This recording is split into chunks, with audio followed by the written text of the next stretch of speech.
Good morning, everyone. We are very happy that you have decided to join us this morning for our webinar on the ABCs of Advocacy. This morning, we will have a few slides here to share with you, and Gregg, Raduka is going to be on the webinar. Myself, Ester, Lopez, and Shannon, Lawson are going to be the three panelists for this presentation. The first thing I'd like to do is remind everybody that Substance Abuse Prevention Advocacy Day is February 20th, 2020. It is coming up very quickly. You can register at v4pga.org, and the 4 is a number 4, so it's v4pga.org. On that day, we're going to open the doors at 9 a.m. for the registration. The kickoff will begin at 9:45 and will go to 11 a.m. We will provide boxed lunches. Then you will have from 11 to 12:45 to visit with your legislator. We will reconvene at 1 p.m. at the Capitol for a rally that will end at 2 p.m. This morning during the webinar, we are going to go over several topics here. We're going to discuss the 3 options for meeting with your legislators before, during, or after Substance Abuse Prevention Advocacy Day. We are going to go over some basic terms used in the field of advocacy. We're going to provide tips for talking with your legislators in order to hopefully not be scared or intimidated to do so. We're going to show you how easily to find who your legislator is, and then we're going to give a call to action for all of those that are attending. So this morning, we're going to kick it off with Gregg. Good morning, everyone. Thank you so much for attending our webinar today. I'm going to talk about going to the ropes, which is one of those alternatives that Esther spoke of. You can make appointments with your legislator before Substance Abuse Prevention Day. You can make appointments during Substance Abuse Prevention Day on February 20th. If for some reason you don't get to make that appointment, then you can also go to the ropes, and I'll be explaining what go to the ropes means. You go to the 3rd floor of the Capitol, and you're going to want to visit there with your senator and your representative, and we'll be talking about how you can identify who they are a little bit later. The Senate chamber is on one side of the Capitol building, and the House chamber is on the other side. And in order to do this, you'll need to know what your senator and representative look like. And that can very easily be done on your phone just by putting in their name followed by georgia.gov. And I've got an example there. Representative John Jones, georgia.gov, and that will show you who they look like. Shannon will be talking a little bit later about how you can find out who your senator and representative are. There are small stands on the Senate side and on the House side where you can obtain a small form that you complete, and once you complete that form, then you're going to be turning that form in, but you want to be sure to write down on that form that you live in his or her district, your senator, your representative's district. They're much more likely to come out and meet you if they know that you are going to be voting for them, or if it's a youth, that the youth lives in their district. Very important.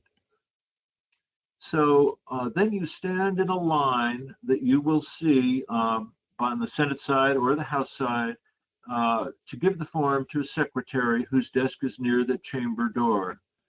The secretary will then give that form to a student page and make sure the page and you know what each other look like so you can find each other when that page comes back out.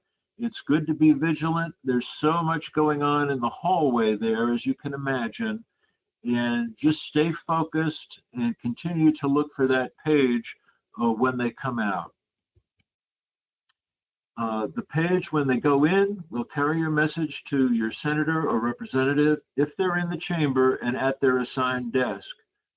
On the form, you can say, leave it on the desk if the senator or representative is not there at their desk at the time the page arrives. The page will then come back to the ropes in front of the Senate or House, looking for you to tell you if your senator or representative will be able to come out to meet you. If your page tells you that your senator or representative can meet you, then keep looking for him or her very carefully to come to the ropes, especially if they don't know what you look like. And those ropes are a velvet rope that separates the chamber from the hallway where you are waiting to see them. So sometimes it can take a while for them to come out, so you may want to be patient. If they never do come out, then you might want to move to the other chamber after a while, say maybe 15 minutes or so, and go to the other chamber to look for your other legislator. Each of us have one senator and one representative. So again, it's important to be vigilant and don't get distracted from looking for them coming out of one of two doors of the Senate chamber. And this is why you need to know what they look like. And good luck. It's really not as hard as it sounds, and you can have wonderful meetings. I've seen very wonderful meetings happen. If you have some youth with you, if you happen to have some youth, they love to talk with young people. If you don't have youth, that is fine as well. And you can meet them as a single individual, or you can meet them as several individuals or a group from their home district.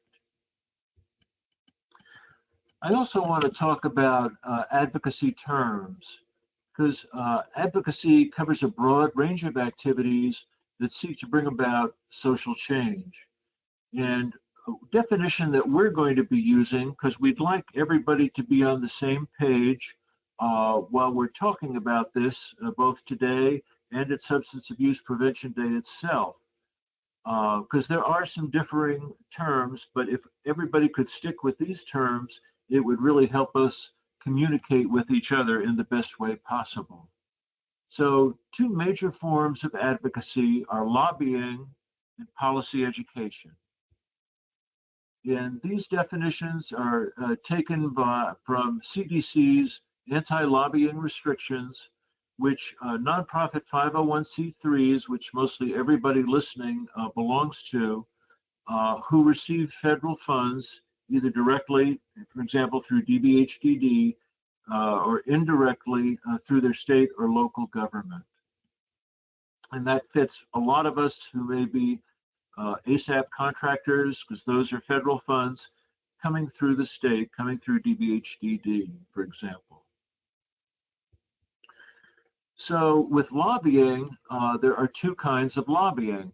And this is what 501c3s need to be careful about, because there are restrictions for 501c3s against lobbying. But I do want you to know what direct lobbying is, and it's an attempt to influence deliberations or actions by federal, state, or local legislators or executive branches.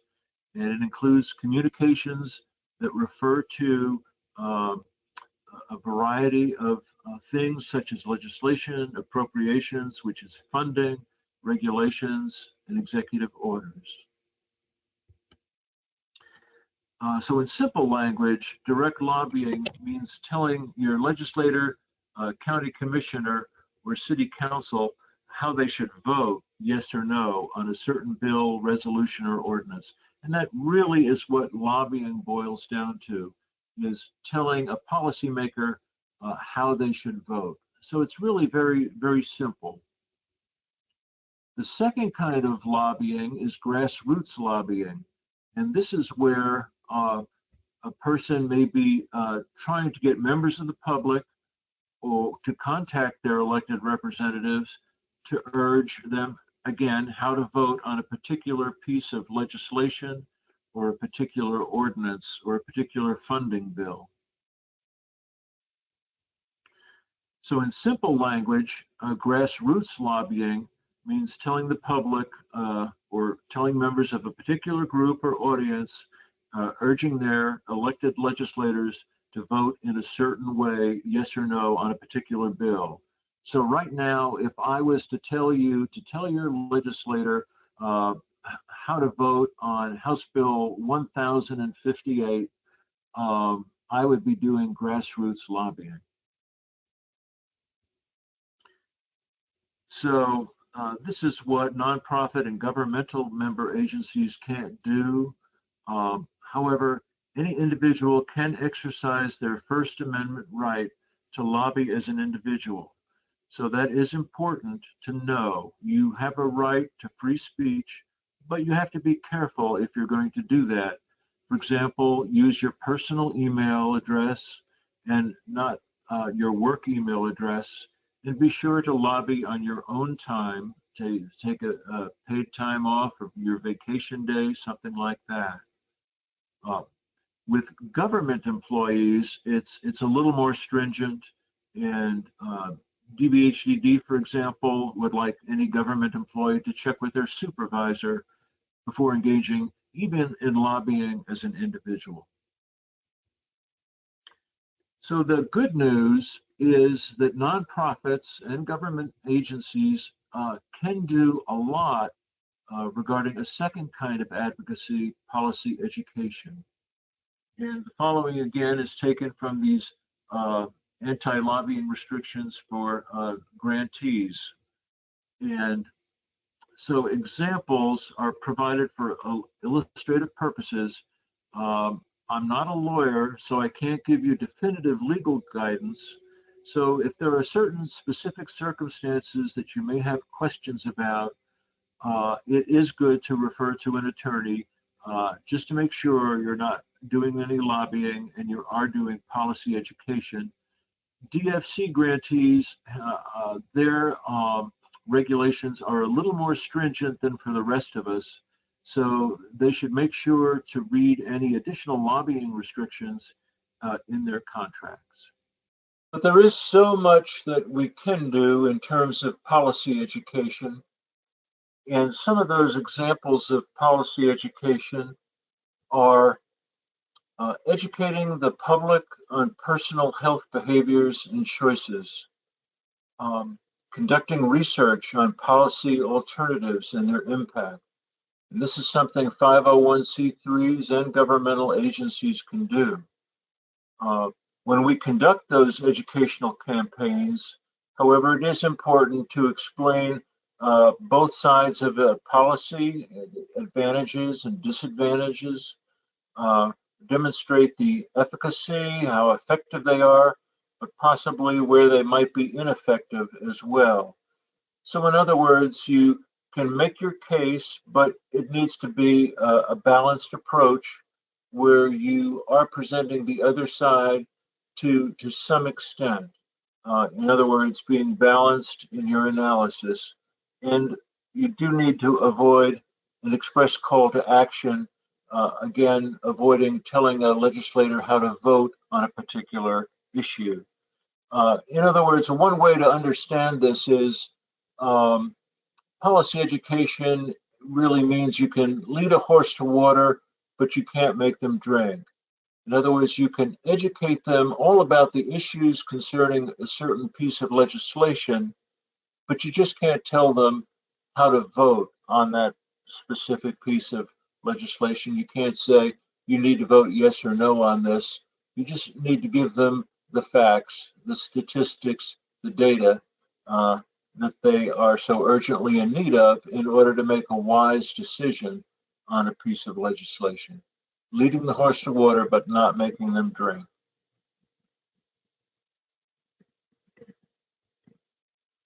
So some other examples of policy education are compiling, communicating research results on health issues that successfully address those issues, evidence on the rates of injury associated with mandated bicycle helmet laws is an example of the kind of policy education you can do. the extent to which different approaches may be more or less effective at preventing bike injuries. Bike-only lanes, for example, how do they work in comparison with bike helmet laws or in addition to bike helmet laws? That kind of education. Again, the information that you provide to the senator or representative should be balanced so that they can form an independent opinion. Some more examples of policy education are if you get a formal written request from your senator or legislator or county commissioner or city council person, if you get an official request from them to provide technical assistance or advice on a certain policy or program, then you can respond to that county commission's written request to provide that technical assistance on a draft ordinance banning smoking, for example, in public buildings. And there, because you've had a written request, you don't have to have that concern with presenting both sides of the issue as much as you did before.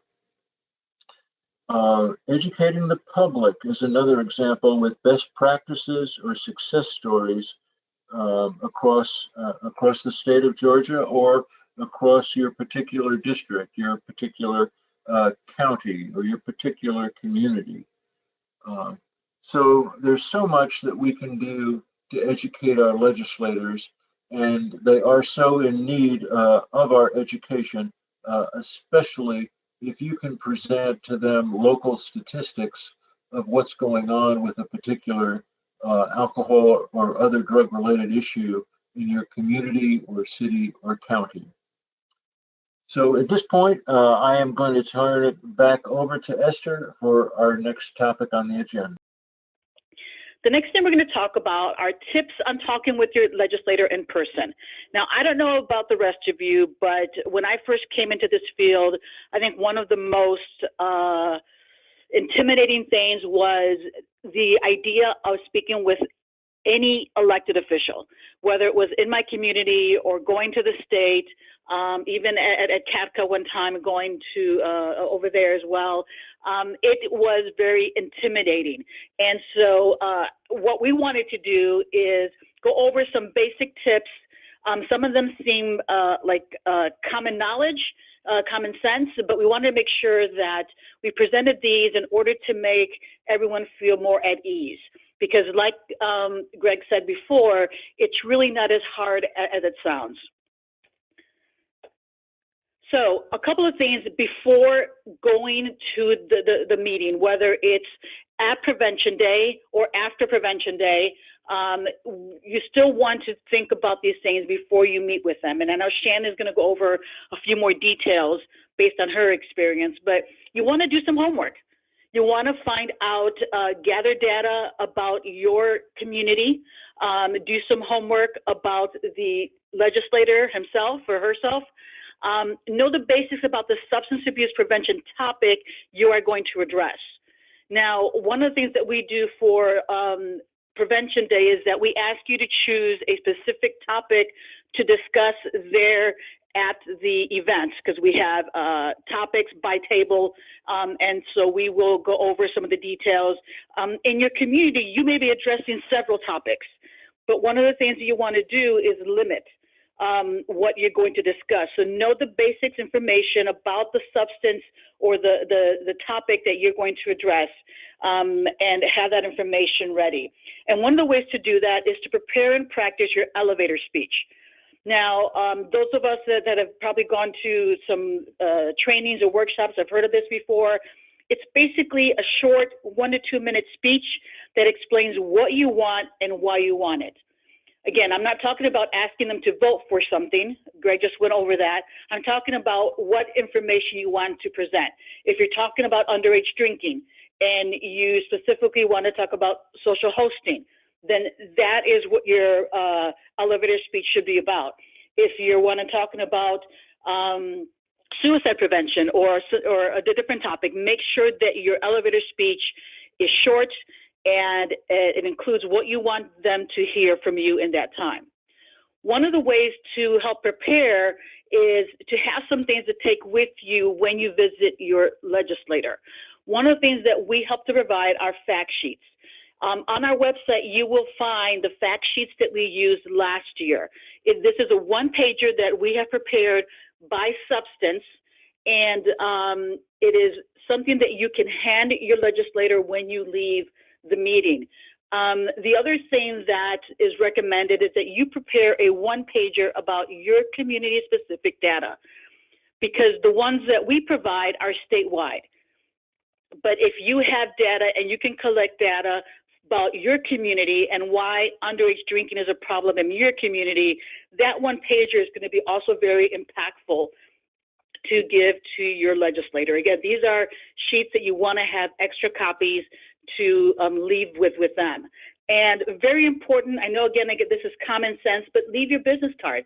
Leave them a way to be able to communicate with you after. If they have questions, if they want more information, they're going to need a way to contact you after. So please also bring enough business cards to leave with them. There are some protocols, and there's a list here that you can see based on how to address the legislators. And it's basically their title and their last name. Always important, again, like Gregg mentioned, know who they are, know what they look like, and then using these protocols, using their titles and their last name is just a way of showing respect for who they are, for their position. And I think it goes a long way to meeting them in person. Something else that we found is very important is to be personable. Tell them a little bit about yourself, where you live. Again, it's important for them to know that you live in their community, and so that they will be a little bit more interested in hearing what you have to say. That you live or work in their district. Again, a little bit more about your organization. Make sure to be personal, that it's not all business. One of the things that will help keep this visit, because you're not going to have a long time to visit with your legislator, is to select one key piece of data that helps sell your perspective. So of all the data that you have on that one sheet, of all the data you have on your one pager from your community, the issue that you, your organization, your coalition wants to present, make sure that that is the one key piece that is part of your elevator speech, and make sure to mention that and repeat that during your time with them. Don't drown them with data. We can provide a lot of data because we know this information. This is what we do. They don't. And so if we start tracking the last 10 years of underage drinking and how the patterns have gone, that's going to bog them down. But if we can specify that in the last 2 years there's been an increase or a decrease, or there's been a change in this, or there's been so many deaths because of this substance, that kind of data, that specific one key piece is going to help. Any other type of data, those handouts that we're going to give them is going to give them the additional data that they need, and then of course a business card that they can contact us if they want more information. Be positive.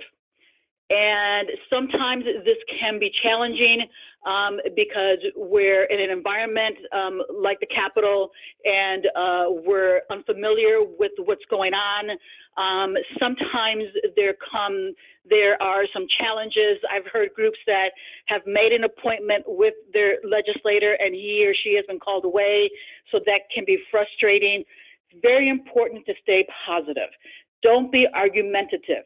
This is not about a disagreement. This is not about an argument. This is about policy education. This is about giving them information that otherwise they might not have. So again, let's stay positive. Don't be argumentative. Don't be defensive.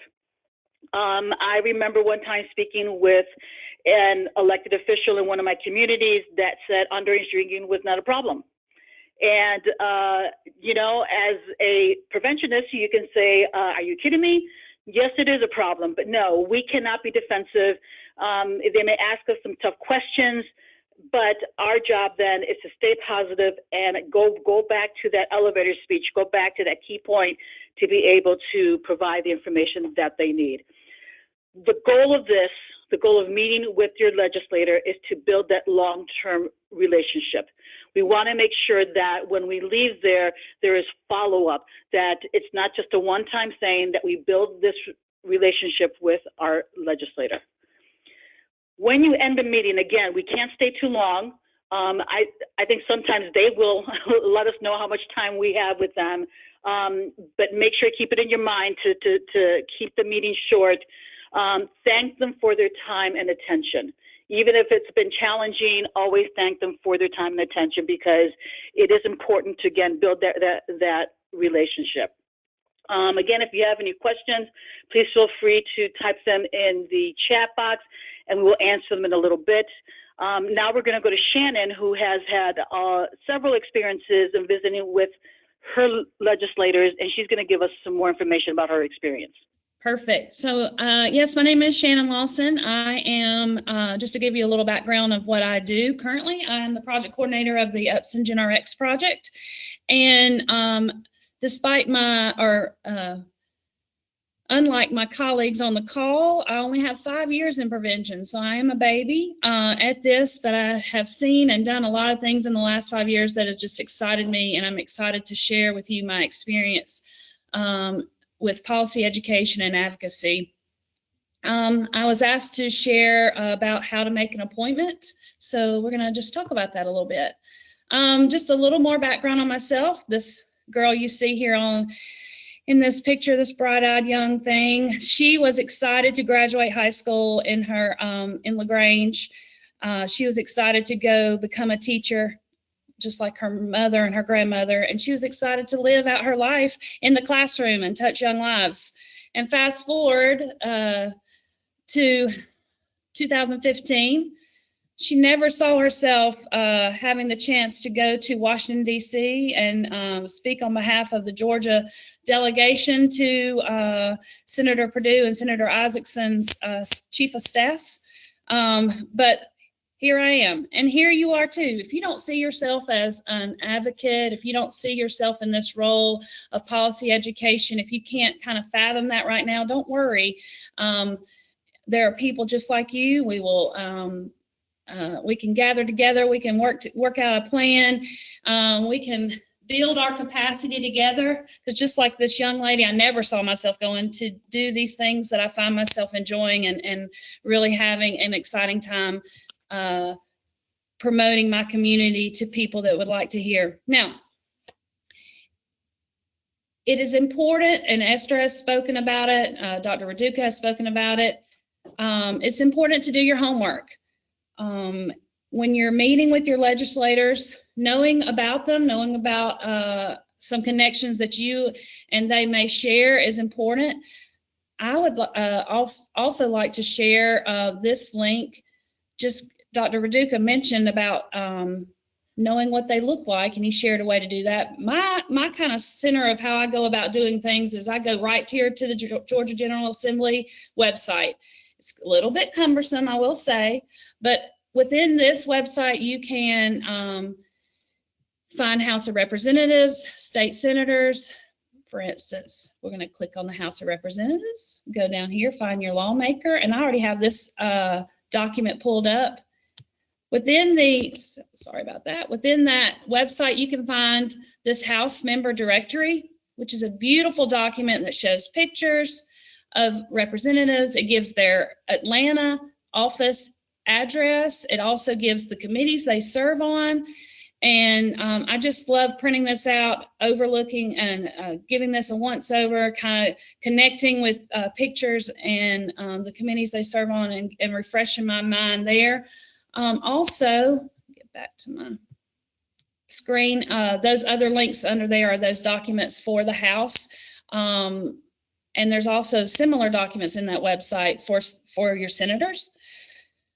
I would also say find your connections within your community. Do your homework there. Are you plugged in with the Chamber of Commerce, with your family connections, with your local government contacts. Do you have people that serve on your coalition that have already made relationships with your elected officials, with your state representatives and your senators?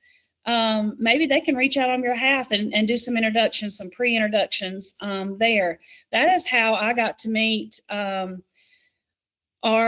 LaGrange, our Representative Drew Ferguson at the U.S. House of Representatives through through our LaGrange mayor, Jim Thornton. He made a connection for me there, and we were able to, our youth action team was able to have Representative Ferguson come to our proclamation signing and sit down and meet with coalition members 2 years ago prior to the session happening to talk about the opioid epidemic.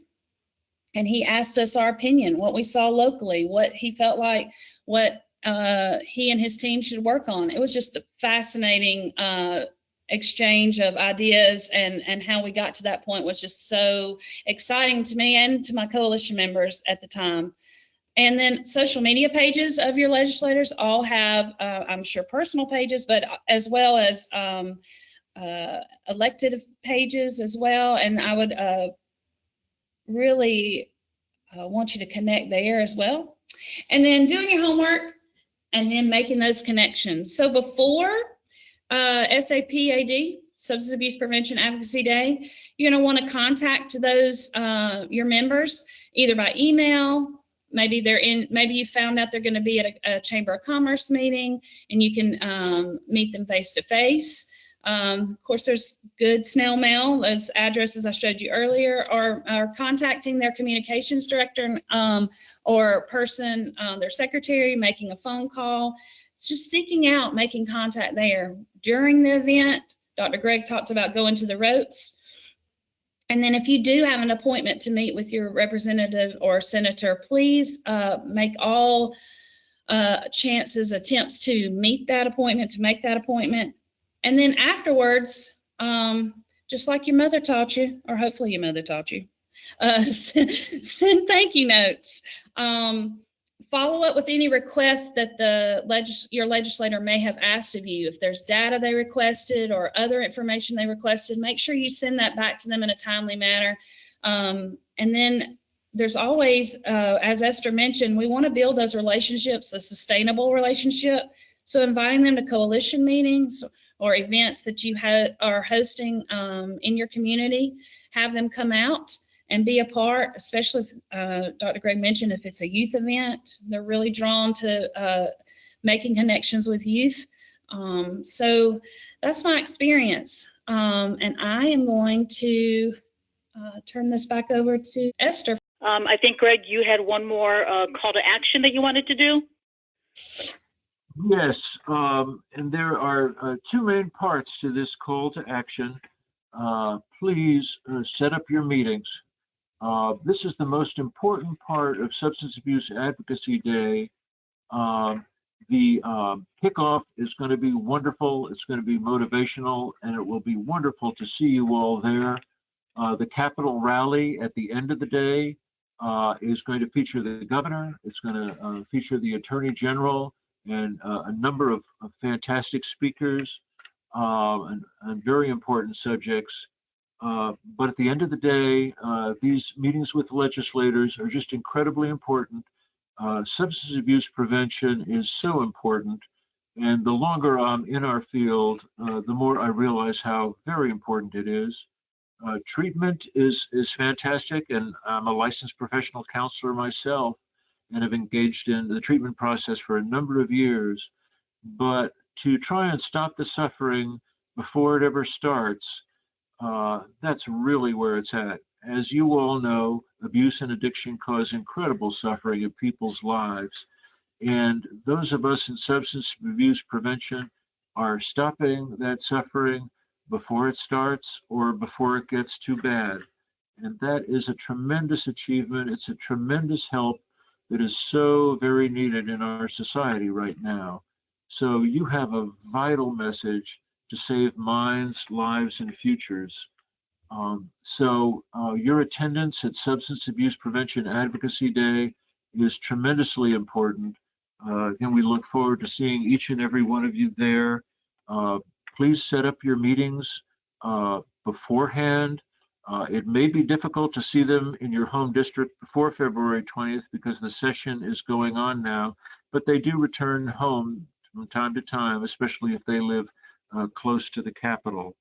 So try and set up that meeting beforehand because that's going to be easier for them to meet with you at their home district than it will be in the Capitol.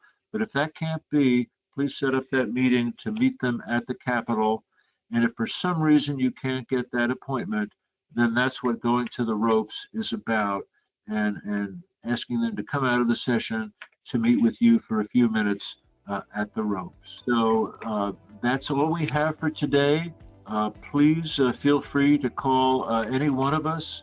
If you have any questions, please go to the v4p.org website where this slideshow will be made available to you in the very near future. It's a recorded webinar, so it may take a few days to get it up there on the website, but it's a recorded webinar. Please tell your colleagues that it will also be available to them, along with all the other resources that Esther mentioned, including the fact sheets and discussion guides that you'll need as guides for your appointments with your legislators.